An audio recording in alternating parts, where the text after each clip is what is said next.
अलबेले किस्सों की दास्तां के सिलसिले शुरू हुए, बनके कहानियां कहानियां।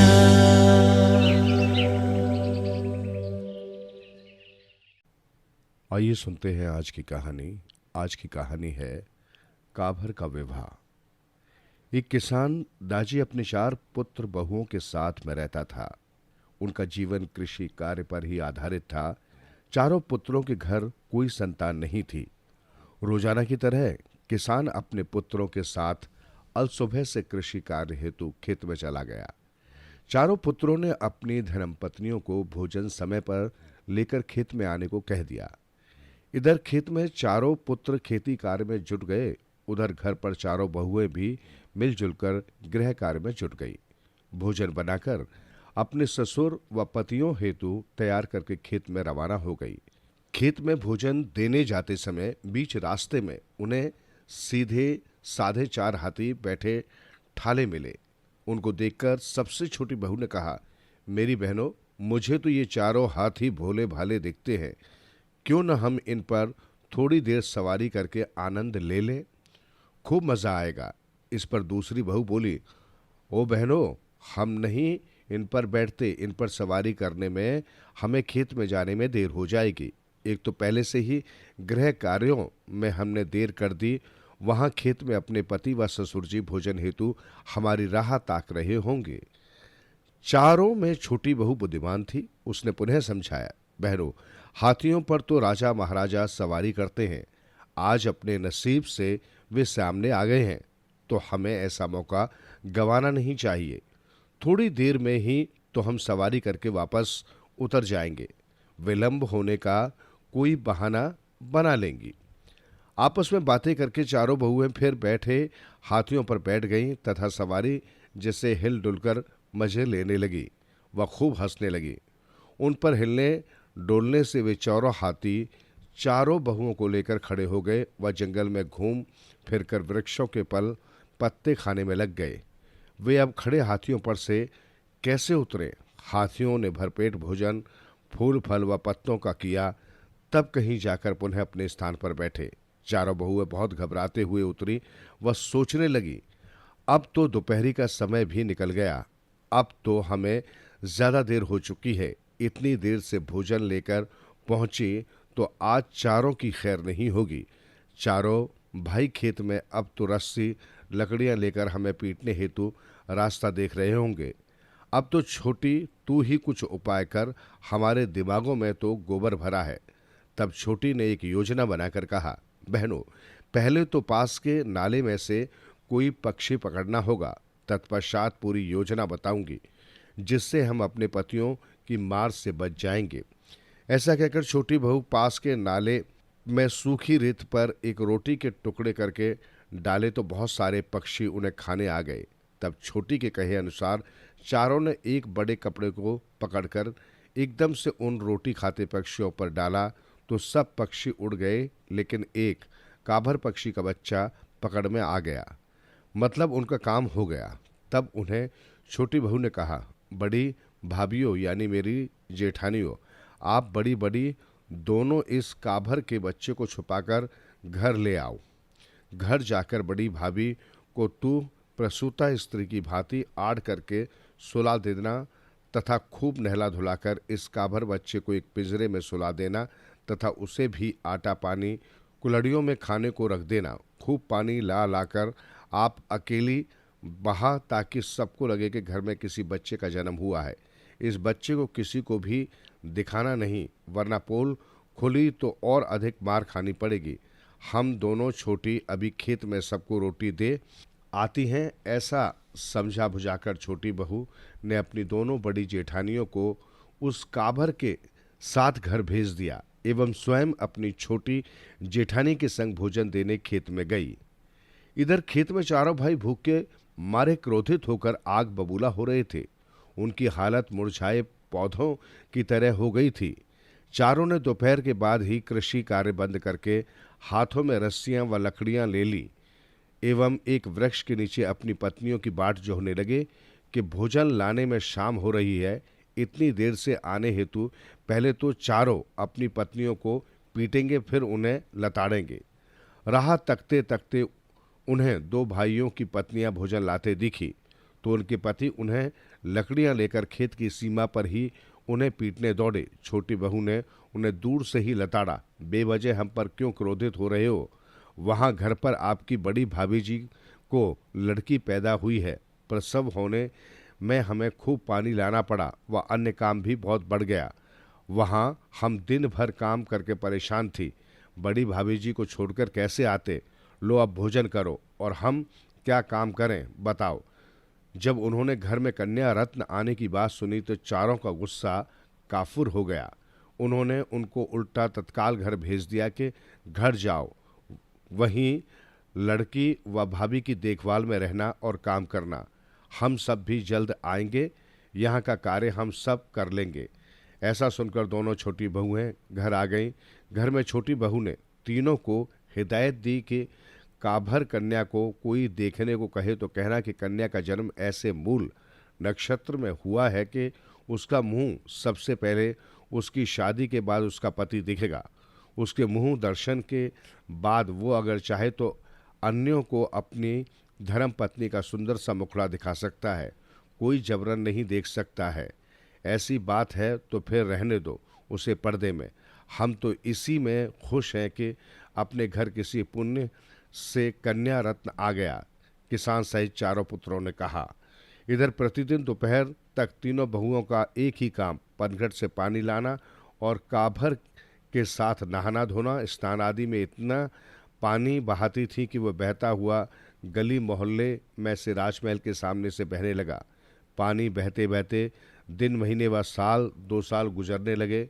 इधर राजकुमार ने सोचा कि आखिर पानी से कौन स्नान करता है। राजकुमार को ये तो पता हो गया था कि किसान दाजी की बहू को एक लड़की पैदा हुई है, वही इतना स्नान करके पानी बहाती है, लेकिन वो सदैव पर्दे में रहती है।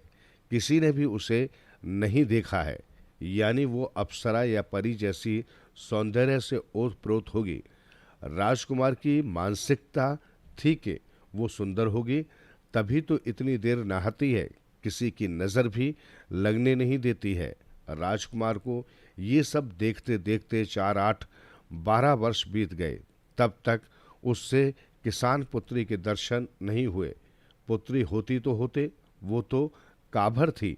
राजकुमार के मन में बात पक्की बैठ कर गई कि उसका सौंदर्य अप्रितम होगा, उसके जैसी कोई सुंदर नहीं होगी। अब तो मेरी रानी बनने के काबिल हो गई होगी। यदि मैं विवाह करूंगा तो उसी से करूंगा, वरना अखंड कुंवारा रहूंगा। किसान पुत्री से विवाह करने का ठान कर राजकुमार महल की घुड़साल में जाकर सो गया। राजकुमार के न दिखने पर पूरे राजमहल में उसकी खोजबीन शुरू हो गई, मगर वो उस दिन व रात्रि तक किसी को नहीं मिला। सुबह मेहतरानियां घुड़साल में सफाई करने आई तो वहीं घोड़ों की घास में वो दिखा तो कहा, राजकुमार जी, पूरे राजमहल में आपको सब खोज रहे हैं, राजा रानी भी चिंतित हैं, आप अपने महल जाइए ना। तब राजकुमार ने उसे धौंस देते हुए कहा, खबरदार, जो मेरे बारे में किसी को कुछ भी कहा तो तुम्हारी नाखूनों सहित खाल खिंचवा दूंगा। चुपचाप अपना काम करके चले जाना, मेरा पता नहीं बताना। मेहतरानियां सफाई करके प्रतिदिन की भांति आज भी रानी के पास गईं व बोली, रानी साहिबा, हम सफाई करने गई थी, हमें भोजन दो, घर जाना है। उनकी बात पर रानी गुस्सा हुई, मेरा पुत्र गुम हो गया है, सभी व्यक्ति अपने राजकुमार को ढूंढने में लगे हैं और तुम भोजन लेने आ गई। अभी तो भोजन भी किसी ने नहीं बनाया। तब वे धीरे से बोली, रानी साहिबा, यदि आप हमारी सुने तो राजकुमार जी का पता हम बता सकती हैं, परंतु एक बात का ध्यान रखना होगा कि कहीं से हमारा नाम नहीं आना चाहिए, वरना राजकुमार जी हमारी नाखूनों सहित चमड़ी निकलवा देंगे। उन्होंने ऐसी ही सजा की चेतावनी हमें दी है, इसलिए आप ऐसा करना कि सोने की झाड़ू व चांदी की टोकरी लेकर घुड़साल में हमारी लगाई हुई झाड़ू बुहारते जाना तथा हमें कोसते भी जाना कि मेहतरानियों को मेरे पुत्र का अब डर भी नहीं है, कैसे अधूरी सफाई करके चली गई हैं, ठीक ढंग से सफाई भी नहीं की है। अब मुझे सफाई करने आना पड़ा है, ऐसे सफाई करते गुड़साल में राजकुमार तक पहुंच जाना, उन्हें ढूंढ लेना, वे वहीं पर सोए हैं। तब रानी ने उन्हें उचित पुरस्कार देने के साथ वचन भी दिया कि उनके नाम का जिक्र तक नहीं होगा। इतना सुन वे चुपचाप वहां से चली गईं। तत्पश्चात रानी महल में से सोने की झाड़ू और चांदी की टोकरी ली तथा घुड़साल में मेहतरानियों पर क्रोधित होने का नाटक करती जाए व झाड़ू लगाते हुए अपने पुत्र को भी खोजती जाए। थोड़ी देर में ही रानी को वहीं घुड़साल में अपना राजकुमार सोया दिखा तो उसे जगाकर उठाया और लाड़ प्यार से कहा, बेटा तू यहाँ क्यों छुपकर सोया है? तेरे राजमहल में तुझे क्या दुख है? यदि कहीं पर ठोकर लगी हो तो वहां पर राजमार्ग बनवाऊं, कांटा चुभा हो तो बागड़ों को हटवाऊं, अगर किसी ने तुझे कुछ गलती से भी कुछ कहा हो तो उससे सजा दिलाऊं। कुछ मुझे बता, तुझे क्या हो गया है? तेरी हर कामना पूर्ति करूंगी, आखिर तुम्हारी माँ हूं। बेटे ने कहा, माँ मुझे एक भी दुख नहीं है। मैं विवाह करूंगा तो उस किसान पुत्री से जो बचपन से अब तक अपने घर में नहाती है, तो उसका पानी बहकर अपने आंगन तक आता है, वो बहुत सुंदर होगी। मैं विवाह करूंगा तो उसी से, वरना बाल ब्रह्मचारी रहूंगा। ये मेरा प्रण है। बेटे की प्रण वाली बात सुनकर उससे हाँ कहकर महल में ले आई तथा अपने पतिदेव राजा से बोली, राजा साहब, अपना पुत्र तो उस किसान पुत्री से विवाह करने की बात कह रहा है जिसे आज तक किसी ने नहीं देखा। उस लड़की पर किसी की भी नजर नहीं पड़ी। अपना राजकुमार हर शर्त पर उसी से शादी करेगा, वरना अखंड कुंवारा ही रहने का प्रण कर चुका है। उसकी दूसरी इच्छा नहीं है। तब राज आज्ञा से नौकर किसान को महल में बुला लाए। किसान दाजी ने सोचा, मैंने क्या अपराध किया है जो राजा ने मुझे बुलवाया है? ऐसा सोच वो राजा के सामने जाकर नीचे जमीन पर बैठकर माफी मांगने लगा। राजा साहब, मुझसे कुछ अपराध हुआ है, मुझे क्यों बुलवाया महाराज? तब राजा ने तुरंत किसान को अपने हाथों से उठाकर अपने बराबर के आसन पर बैठाया और कहा, किसान भाई, हमारा राजकुमार आपकी पुत्री से विवाह करने की ठान चुका है। मेरे पुत्र की खुशी में ही मेरी खुशी है, अतः दोनों का विवाह कर दो और हमारे समधी बन जाओ। आप चाहो तो अभी सगाई करके विवाह 1-2 वर्ष बाद भी कर सकते हो। अभी मुहूर्त न हो तो हम शुभ सगाई, नेक स्वरूप वस्त्र व फल आदि भेंट कर देंगे। संबंध बनाने की बात से किसान तो हक्का बक्का रह गया और कहा, राजा जी, अपनी जोड़ी तो बेमेल रहेगी। आप कहाँ राजा महाराजा और हम गरीब किसान, हम गरीब आपकी बारात आदि का स्वागत कैसे करेंगे? राजा ने जवाब दिया, तुम खर्च की तरफ से चिंता छोड़ दो। दूल्हा दुल्हन दोनों तरफ के साधन सुविधाएं आदि की संपूर्ण विवाह की व्यवस्था हमारे राजमहल की ओर से हो जाएगी। आप सिर्फ हाँ कीजिए, बाकी हमारा काम है, हम कोई शिकायत नहीं करेंगे। किसान ने कहा, राजा जी, वो पुत्री मेरे बड़े बेटे बहू की है, पर लाड़ चारों बहुएं करती हैं, अतः मैं उनसे पूछ लूं, फिर आपको कल जवाब दे दूंगा। किसान दाजी राजा से आज्ञा लेकर अपने घर आया और कहा, बहुओं, मेरे बेटों की खुशी आपकी खुशी में है, अतः पहले आप बताओ कि हमारी लाडली पुत्री, जिसका चेहरा हमने भी नहीं देखा है, उसे हमारा राजा साहब अपनी बहू बनाना चाहता है। उसके पुत्र राजकुमार ने तो पक्का ठान लिया है कि विवाह करेगा तो हमारे घर की अनदेखी पुत्री से ही, वरना कुंवारा रहेगा। इस बात पर राजा ने विवाह का दोनों तरफ का खर्चा उठाना भी मंजूर कर लिया है। हमें सिर्फ हाँ भरने की देर है, बाकी सारी तैयारियां राजा साहब की ओर से रहेंगी। इस बात पर चारों बहुएं मन ही मन खूब हंस ली। किसी को कोई जवाब नहीं सूझा कि अपनी काभर का ब्याह राजपुत्र से कैसे करें। बड़ी तीनों बहुएं छोटी बहू की ओर ताकने लगी कि अब तू ही इस मुसीबत से निकालने की सोच, अपनी पोल नहीं खुलनी चाहिए, तुम जो कहोगी उसमें हम राजी रहेंगी। फिर क्या था, छोटी बहू ने मन ही मन योजना सोचकर कहा, ससुर जी, अपनी लाडली की शादी क्यों न करेंगे? यदि राजा कल विवाह करने को कहता है तो हम तो आज विवाह करने में राजी हैं। अपनी लाडली तो वहाँ राज करेगी। ऐसे रिश्ते बार बार थोड़े ही आते हैं। अपनी लाडली की किस्मत अच्छी है जो उसे राजकुमार ने बिना देखे ही विवाह करने की ठान ली है, परंतु उन्हें एक शर्त मंजूर हो तो हम विवाह करेंगे, वरना हमें कोई जल्दी नहीं है। बेटी, कैसी शर्त है? मुझे समझा दे।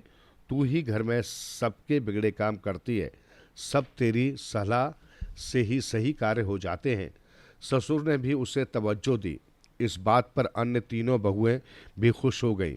तब छोटी बहू ने काभर की पोल पट्टी खुले नहीं ऐसी शर्त सुनाते हुए कहा, ससुर जी, हमारी लाडली का चांद सा मुखड़ा पूरा विवाह होने तक भी किसी को भी नहीं देखने देगी। हमारी लाडो बहुत ही नाजुक और हल्की फुल्की है, इसलिए विवाह की सारी रस्मों में उसे हम एक सोने के पिंजरे में बैठाकर तथा उसे कपड़ों से पूरी तरह ढककर पूरी करेंगे। पूरा विवाह हो जाने पर उस पिंजरे को हम केवल दूल्हे के सुपुर्द लगवाएंगी। दूल्हा ही उसे अपने हाथ में रखकर महल में एकांत वातावरण में पिंजरे से कपड़ा हटाकर अपनी रानी को देख सकता है। राजकुमार अपनी रानी को देखने के बाद फैसला कर सकता है कि उसकी रानी वाकई में सुंदर व इतनी नाजुक है कि उसे किसी को नहीं दिखा सकते हैं, तो वो किसी को दिखा भी नहीं सकता है। अपनी रानी को सबकी नज़रों से छिपाना या दिखाना स्वयं राजकुमार पर निर्भर रहेगा, कोई ज़बरदस्ती नहीं करेगा। यदि ये शर्त कबूल हो तो हम विवाह करेंगे, वरना वे अपने महल में खुश रहें, हम अपने घर में खुश रहेंगे। छोटी बहू की बात सुनकर तीनों बहुएं छोटी बहू को लेकर अंदर के कमरे में चली गईं। छोटी बहू की बुद्धि की दाद देकर इतनी हंसी कि उनके पेट दुखने लगे। आज तो पूरे मन से हंसी व खिलखिलाई और कहने लगी, वाकई महलों में रहने वालों के पास कम बुद्धि रहती है। फिर अपनी देवरानी को कहा, वाह बहन देवरानी, तूने तो कमाल कर दिया। ऐसी बात संभाली व बनाई कि हम तो सोच भी नहीं सकते हैं। हमें तो लगता है भगवान ने हमारे हिस्से की बुद्धि तुझे ही दे दी होगी। फिर किसान दाजी ने राजमहल जाकर राजा को राम राम करके उसके पुत्र के सामने अपनी बहू के द्वारा बताई हुई शर्त ज्यों की त्यों सुना दी। राजा रानी ने शर्त सुनकर अपने पुत्र के विचार जानने चाहे तो उसने साफ लफ्जों में कहा, पिताजी, मैं शादी करूंगा तो उसी से, वरना अखंड कुंवारा रहूंगा। मुझे हर शर्त मंजूर है। मेरी रानी विवाह के बाद तो देखने को मिलेगी, फिर वो कैसी भी हो। जीवन पर्यंत विवाह के गठबंधन को निभाकर उसे दुख सुख में अपने साथ रखूंगा, उसे तकलीफ नहीं होने दूंगा। बाकी मेरी किस्मत में जो होगा स्वीकार करूंगा, किसी से शिकवा शिकायत नहीं करूंगा।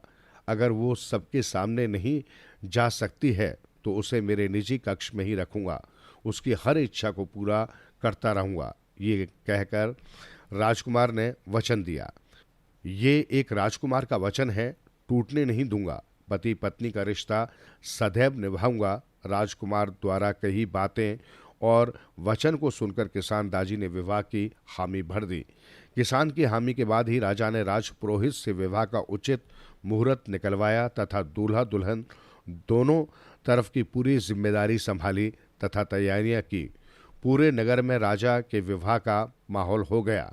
राजा ने आधे नगर में अपने पुत्र का गुड़ पान बंटवाया तथा आधे नगर में किसान के घर से गुड़ पान बंटवाया। राजा साहब ने विवाह की सारी रस्में दोनों तरफ करवाईं। फिर राजकुमार की बारात बाजे गाजे के साथ किसान के घर गई। वहां बारात के स्वागत सत्कार की भी राजा की ओर से ही व्यवस्था थी। राजकुमार दूल्हे को लगन मंडप में ले गए। मंडप में दूल्हे को किसान की छोरी ने वरमाला बनकर वर परछाने की रस्म पूरी करके छोटी बहू ने ही दूल्हे के गले में गमछा डालकर उन्हें लगन मंडप में बैठाया। दूल्हे को बैठाकर छोटी बहू अपनी लाडली दुल्हन यानी काभर को सोने के पिंजरे में बैठाकर पूरे पिंजरे को रेशमी कपड़े से ढककर मंडप में दूल्हे के सामने रख दिया। ब्राह्मण ने सबके सामने दोनों के लगन कराए तथा गठबंधन भी। राजकुमार को उस पिंजरे पर ढके वस्त्र के साथ बांधकर दोनों को परिणय सूत्र में बांध दिया। रात्रि में अग्नि के सम्मुख फेरों के समय भी छोटी बहू ने काबर का पिंजरा दूल्हे के हाथ में थामकर उसे 7 फेरे लगवा लिए।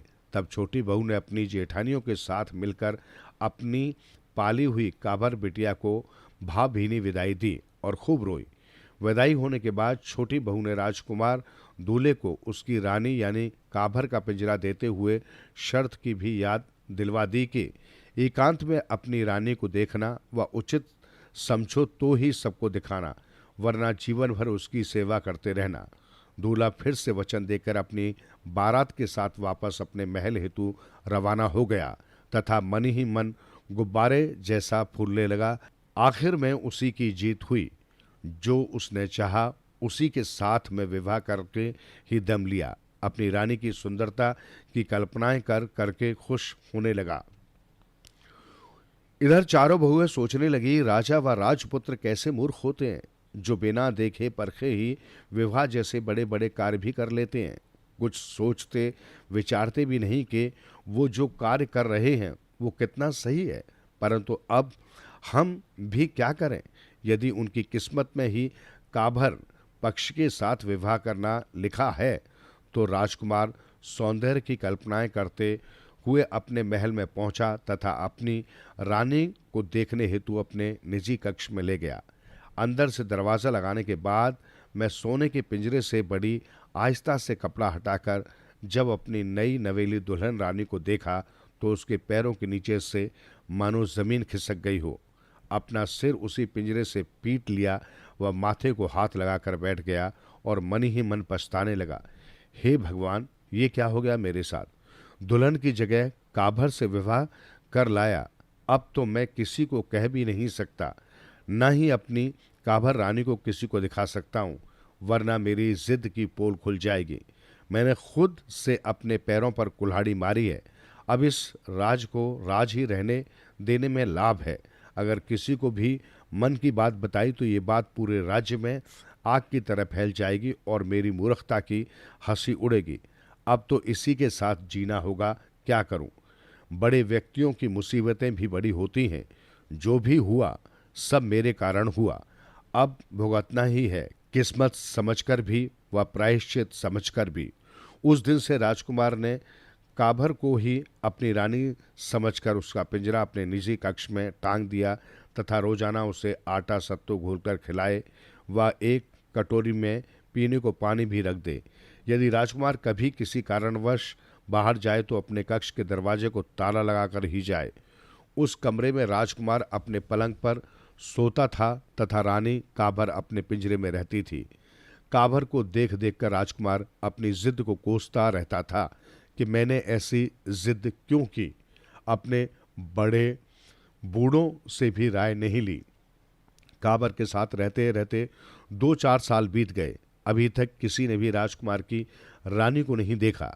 राजमहल में राजा के छोटे पुत्र का शुभ विवाह आया। राजा का छोटा पुत्र यानी काभर के देवर का विवाह अब होगा। विवाह की सारी तैयारियां करने हेतु राजा के निमंत्रण पर बेटी बहनों व कुटुंब वालों ने शुरू कर दी। उसी तैयारी में जब राजा की बहन बेटियों ने दाल चावल इत्यादि अन्न को साफ करने का बीड़ा उठाया तो उन्होंने राजकुमार से कहा, भैया राजकुमार, विवाह के बाद भी हमें अपनी रानी नहीं दिखाई। अब तो तुम्हारी रानी के देवर का विवाह है, अतः उससे कहो कि अपने देवर के ब्याह के लिए हमारे साथ वो भी कुछ न कुछ कार्य करे। अभी हमारे साथ गेहूं चावल व दालों को साफ सूफ करे जाओ, हम इसी बहाने उसे देख भी लेंगे। तब राजकुमार अपने निजी कक्ष में आकर काभर के सामने सिर को हाथ लगाकर चिंतित होकर गुमसुम बैठ गया। इस हालत में वो क्या करे, अपनी व्यवस्था किसे बताए? वो तो सोच सोच कर दुबला होने लगा कि अब क्या करे। परमेश्वर को याद करने लगा। उसी समय भगवान की कुछ काभर पर इतनी कृपा हो गई कि उसे मनुष्यों की वाणी मिल गई। काभर ने उसको उदास देखकर पूछा, हे पति परमेश्वर, आप ऐसे उदास क्यों बैठे हो? आखिर कुछ बात तो है तो मुझे भी कहो। यदि मैं आपको थोड़ा दुख भी दूर करने में सफल रही तो अपना जीवन धन्य समझूंगी। राजकुमार ने जब अपनी काभर रानी को अपने जैसी वाणी में बात सुनी तो दंग रह गया। ऊपर वाले को धन्यवाद देकर रानी को कहा, काभर रानी, अब तुझे क्या कहूं? तेरे देवर का विवाह है। विवाह की पूरी तैयारियों में बहनें बहुएं गेहूं चावल व दाल आदि साफ कर सुधार रही हैं। उनका कहना है तू भी अपने देवर के विवाह हेतु उनके कार्य में उनका हाथ बटा। इस मुसीबत को सुन काबर बोली, बस इतनी सी बात, आपकी बहन भांजियां व अन्यों को कह देना, आपसे जितना बने उतना अनाज साफ दाल कर दो, बाकी अनाज दालों के ढेर निकालकर कमरों में कर देना, मैं रात्रि में आकर सब साफ कर दूंगी।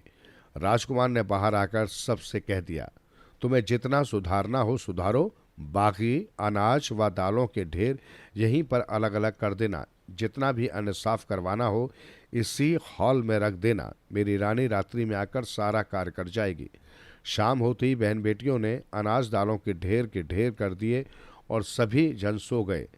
तब मन भावन मध्य रात्रि में काभर जागी तथा उड़कर जंगल में गई, जहां बड़े वृक्षों के झुंड में बहुत से पक्षी विश्राम कर रहे थे। उन्हें अपनी भाषा में जगाकर कहा, मेरे प्रिय भाई बहनों, मेरे देवर की अब शादी होने वाली है, अतः आप सब मेरे साथ चलो तथा पहले भरपेट अनाज खाना, फिर सब अन्न दालों की सफाई करना है। जो भी उनमें कचरा कंकर हो उसे अपनी चोंच से अलग फेंकना है, जो भूसी निकलेगी उसे अपने संग्रह हेतु भी ले आना। इतना सुनते ही सब पक्षी झुंड के झुंड उसके पीछे उड़कर राजमहल में वहां आ गए, जहां अनाज दालों के बहुत से ढेर थे। उन सभी ढेरों पर काभर के कहे अनुसार सब बैठ गए और अपनी अपनी चोंच से एक एक दाना बीनकर अलग अलग ढेर बनाने लगे। धूल मिट्टी कंकर वहीं के वहीं रह गए। सभी पक्षियों ने थोड़ी ही देर में सब अन्न दाल को साफ कर दिया तथा अपने अपने स्थानों पर वापस चले गए। काबर भी खुशी से अपने पिंजरे में वापस बैठ गई। प्रातःकाल जब सबने सलीके से अन्न दालों की सफाई की हुई देखी तो आश्चर्य में पड़ गए कि हमसे तो इतनी अच्छी अनाजों की साफ सफाई नहीं होती। राजकुमार की रानी तो वाकई में कुशल गृहिणी है, इसलिए तो किसी की नज़र नहीं लगने देता है। जब वो इतना अच्छा कार्य करती है तो फिर सुंदरता में भी अच्छी ही होगी। राजकुमार तो किस्मत वाला है जो उसे ऐसी दक्ष रानी मिली। अब तो आज भाई हम लिपाई पुताई का कार्य करेंगे, रानी के हिस्से का उसके सुपुर्द छोड़ देंगे। उसे कह देना। वो फिर पहले दिन की भांति काबर के सम्मुख उदास होकर बैठ गया। तो फिर काबर ने उसी वाणी में कहा कि लिपाई पुताई का सामान तैयार करवा के रख देना, मैं रात में कर दूंगी। राजकुमार ने अपनी बहन बुआओं को कहकर लिपाई पुताई का सामान घुलवाकर रखवा दिया।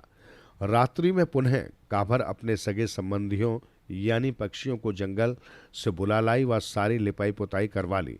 रात्रि में ही सारे पक्षी कार्य करके वापस जंगल में पहुंच जाते हैं। तीसरे दिन महल में बहू बेटियों ने विवाह के मंडाने में चित्रकारी की। तब फिर उन्होंने राजकुमार को कहा, भैया इन बची हुई प्रमुख दीवारों पर आपकी रानी ही चित्रकारी करेगी। आज भी इस कार्य हेतु अपनी रानी से कह देना। राजकुमार पुनः अपनी व्यवस्था लेकर काबर के पास गया और बोला, मेरे भरतार जी, आप महल की महिलाओं को कह देना कि जहाँ जहाँ चित्रकारी करना है वहाँ वहाँ हर रंगों के घोल बर्तनों में बनाकर रख देना, मैं रात्रि में सब चित्र बना दूंगी। राजकुमार ने पूरे महल में बड़े बड़े बर्तनों में सातों रंग के रंग घुलवाकर रखवा दिए और विश्राम करने चला गया। महल में सबके सो जाने के बाद काबर वापस जंगल में अपने सगे संबंधियों यानी हर प्रकार के पक्षियों, जिनमें काबरों के अलावा तोता, मैना, कोयल, कौवा, मोर, कबूतर, चिड़िया आदि को महल में चित्रकारी करने हेतु बुला लाई। सभी पक्षियों ने आकर बर्तनों में जो रंग बिरंगे रंग घुले हुए थे उनमें डुबकी लगाई व खुद दीवारों पर चिपक चिपक कर या बैठकर अपने छापे लगाने लगे। तो दीवारों पर कहीं उनके सुंदर पैरों के निशान, तो कहीं सुंदर पंखों के छापे, तो कहीं कुछ रंग बिरंगे सुंदर आकार प्रकार के चित्र बने। सारी दीवारों पर हर पक्षियों के पूरे चित्र भी उन्होंने रंगों में डुबकी लगाकर बनवाए थे। कुछ ही देर में सारे पक्षी पूरे में चित्रकारी का सौंदर्य बिखेर कर वापस अपने आशियानों में चले गए। काबर ने सबका बहुत आभार माना। सुबह सब जब जागे और तैयार होकर इधर उधर घूमने लगे तो रंग बिरंगे पक्षियों के चित्र आदि देखकर आश्चर्य में पड़ गए। सभी रानी की चित्रकारी की प्रशंसा करने लगे। राजकुमार जी को रानी तो बड़ी कलावती चित्रकार है, इतने सुंदर व विरले चित्र तो हमने आज तक नहीं देखे। वो तो हर कार्य में निपुण है, हम लोग तो उसके सामने कोई भी कार्य में होड़ नहीं कर सकते हैं, उसके आगे तो सबके कार्य फीके लगते हैं। तभी तो किसान की बहुओं के बाद राजकुमार भी उसे किसी की नजर नहीं लगने देता है। अब राजकुमार अपनी रानी की तारीफ सुनकर तो प्रसन्न हो जाता है, परंतु सबको किस मुंह से समझाए कि उसकी पत्नी तो एक काभर पक्षी है, जिसे वो अपनी जिद के कारण होने वाली जगहसाई के कारण नज़रबंद रखता है। यदि उसकी रानी वाकई में रानी होती तो नज़रबंद रखने की जरूरत ही नहीं थी। वो जो जगहसाई तथा अपने दिए हुए वचन के कारण विवश वालाचार था, उसे छोड़ भी नहीं सकता था। सच्चा रिश्ता निभा रहा था, उसकी सेवा कर रहा था। राजमहल में विवाह की सारी तैयारियां पूर्ण होने के बाद तय समय पर विवाह की रस्में होने लगी। काभार का देवर दूल्हा बना। विवाह में गणेश पूजा, मंडप, हल्दी लगाना, मामेरा यज्ञ आदि, नाच गाना, खाना पीना आदि सब समय पर होने लगा। पर राजकुमार शर्म के मारे अपनी रानी को अपने निजी कक्ष में ही खाना पीना देकर आ जाए व बाहर से दरवाजा लगा दे। अब दूल्हे की वर निकासी का समय आया। सब बारात जाने हेतु तैयार हो गए। तब राजकुमार को फिर सबने कहा, अब तो अपनी रानी को ले आ, उसे भी बारात में ले चल, उसे अकेली मत छोड़। तब वो अपने कक्ष में काभार के पास आया और बारात जाने की समस्या रखी तो वो बोली, आप अकेले चले जाओ, मेरे लिए कटोरी में आटा घोलकर व पीने हेतु एक कटोरी में पानी रख जाना। मेरी चिंता नहीं करना, मैं रह लूँगी। परिजनों से कह देना कि महल को सूना नहीं छोड़ना चाहिए, इसलिए घर में भी मैं रहूँगी। तब राजकुमार ने काभर के पिंजरे में आटा घोलकर एक कटोरी में रख दिया और एक कटोरी में पीने का पानी रख दिया तथा दरवाज़ा लगाकर उसे ताला लगाकर अपने परिजनों के साथ बारात में शामिल हो गया तथा उन्हें कहा, मेरी रानी ने कहा है कि महल में मैं ही रहूंगी, महल को सूना नहीं रहना चाहिए। ऐसा समझा बुझाकर पूरी बारात को बाजे गाजे के साथ रवाना किया। खूब नाचते गाते शोर मचाते बारात जाने लगी। इधर बारात के संगीत स्वरों को सुनकर पिंजरे में काभर मन भी नृत्य हेतु ललचाने लगा। हे भगवान, यदि मैं भी पक्षी की जगह नारी होती तो अपने देवर की बारात में सज धज कर जाती और खूब नृत्य करती। मैं तो एक पक्षी हूँ, इस पिंजरे में ठीक से नाच भी नहीं सकती हूँ, परंतु जैसे भी हो दो चार ठुमके देकर नाच ही लेती हूँ। ऐसा कहकर काबर रानी पिंजरे में खूब नृत्य करने लगी, उछलने कूदने लगी। नाचने की खुशी में सब भूल गई। पिंजरे में जब उसका नाच हुआ तो उसके पीने के पानी की कटोरी ढुल गई, सारा पानी नीचे बह गया। अब क्या करे, पूरी रात्रि वो प्यासी रही। आखिर बहुत कोशिश के बाद सुबह पिंजरे की खिड़की खुल गई। काबर ने अपनी पानी की खाली कटोरी को अपनी चोंच में रखा, वह पानी लेने नदी पर गई। पहले तो अपनी प्यास बुझा ली, पानी पीने के बाद चोंच में कटोरी रखी और उसे पानी से भरकर जब उड़ने लगी है तब कटोरी का सारा पानी वापस वहीं गिर जाता। परंतु काबर पानी ले जाने हेतु प्रयत्न करने लगी, फिर भी कटोरी भर पानी ले जाने में असफल रही। उसी समय वहीं आकाश मार्ग से महादेवी पार्वती का रथ जा रहा था। उस रथ में से पार्वती माता ने नीचे नदी किनारे उस काबर की कटोरी में पानी ले जाने हेतु बार बार असफल प्रयत्न करते हुए देखा तो उनके मन में काबर के प्रति दया जागी। उन्होंने अपने पति परमेश्वर से कहा, देखो महादेव जी, बेचारी काबर पानी ले जाने में कितनी बेबस व परेशान दिख रही है, उसका दुख दूर करो। प्रति उत्तर में महादेव जी गुस्साए, हाँ मेरी पार्वती रानी, तुझे तो सब जगह दुख ही दुख दिखता है, पूरी दुनिया दुखी व परेशान है, किसका किसका दुख दूर करती रहोगी। उसे उसकी परेशानी के साथ जीने दे, हमें उसके संकट से क्या मतलब। अपने पति द्वारा काबर की मदद न करते देखकर पार्वती माता ने एक मक्खी का शरीर धारण करके अपने ही पति की जटा में छुप बैठी। तब महादेव जी रथ पर से पार्वती माता को गायब देखकर रोने लगे और कहने लगे, हाय पार्वती, तुम कहाँ चली गई हो, शीघ्र मेरे पास आओ, मैं तुम्हारी हर बात को मानूंगा।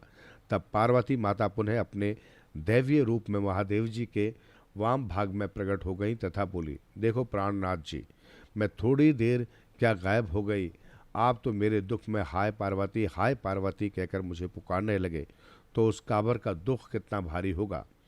फिर महादेव जी ने अपने रथ को वहीं नदी किनारे आकाश से उतारते हुए कहा, चलो पार्वती, तू जीती मैं हारा, काबर का दुख दूर कर देते हैं। ऐसा कहकर महादेव जी काबर के पास आए और उस पर अमृत छिड़का व कनेर की सोटी मारी तो काबर एक सुंदर नई नवेली श्रृंगारित दुल्हन की भांति नारी बनकर राम राम कहते खड़ी हो गई। उसकी पानी की कटोरी को पीतल का बेड़ा बना दिया। महादेव जी की कृपा काबर बहुत प्रसन्न हुई। उन्हें प्रणाम कर आशीर्वाद लेकर तथा सिर पर पानी का बेड़ा लेकर अपने राजमहल में आ गई। महल में सारी साफ सफाई करने के बाद उसने अकेली ने बारात लौटने के स्वागत की तैयारी कर ली। जब वो अपने देवर की बारात वापस आई तो उसने सबका स्वागत सत्कार किया तथा अपने पति व सास ससुर के आने पर उनके चरण स्पर्श करके अपने पति को सारा नारी होने का घटना चक्र समझाया। महादेव जी की असीम कृपा से उसे ये रूप व शरीर मिला है। उस दिन से राजमहल में राजा रानी अपने दोनों पुत्र बहुओं सहित हंसी खुशी से रहने लगे।